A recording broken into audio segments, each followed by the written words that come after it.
गाय काटने वाली कंपनी से चंदा लेने वाले लोग मेरे ऊपर सवाल उठा रहे हैं।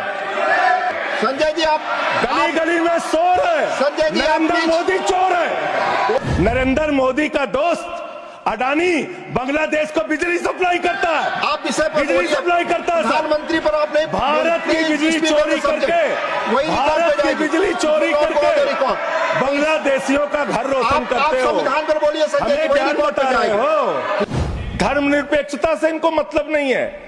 हमको अगर दर्शन करना होता है मान्यवर, तो हम काशी जाते हैं, महाकाल का दर्शन करने उज्जैन जाते हैं, प्रभु श्री राम का दर्शन करने अयोध्या जाते हैं। लेकिन भाजपाइयों को जब दर्शन करना होता है तो ये मस्जिद में भगवान का दर्शन करने जाते हैं।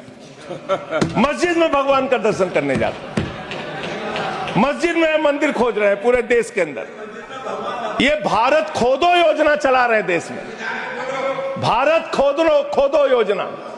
अरे मैं कहता हूं अगर इतना ही खोदना है, कल को कोई आके दावा करेगा संसद को खोद दो, कम से कम प्रधानमंत्री की डिग्री मिल जाएगी, उसका तो पता चल जाएगा कहां है।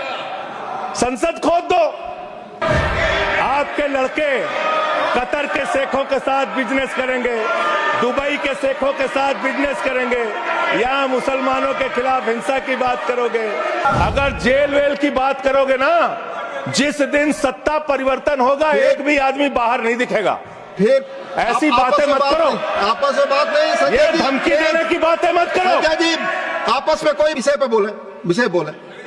अडानी की दलाली करने वाली सरकार हमसे आप सवाल बोले कर रही विषय पर संजय जी, जो विषय बोलेंगे ये भ्रष्टाचार पे बोलेंगे, विषय पर बोलिए। एक बात याद रखना, ये देश बाबा साहब के संविधान से चलेगा, किसी मोदी और अमित शाह के फरमान से नहीं चलेगा।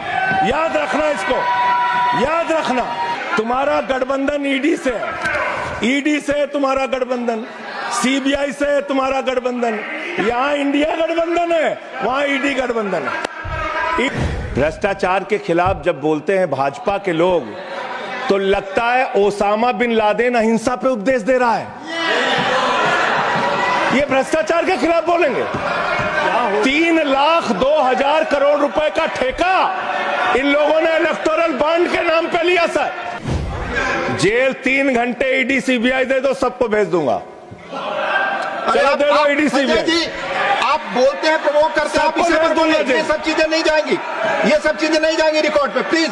वो बोल रहे हैं जेल क्यों गए? आपस में बात न करें। आपकी मानसिकता ये है, 100 वर्ष हो गए आरएसएस को, एक भी दलित, पिछड़ा और आदिवासी आज तक आरएसएस का प्रमुख क्यों नहीं बना? इसका जवाब दो, इसका जवाब दो।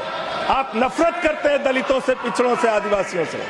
मैं एक बात इन लोगों को समझाना चाहता हूं, दिल्ली चुनाव में आ रहे हो, शांति से आना, एकदम शांति से आना।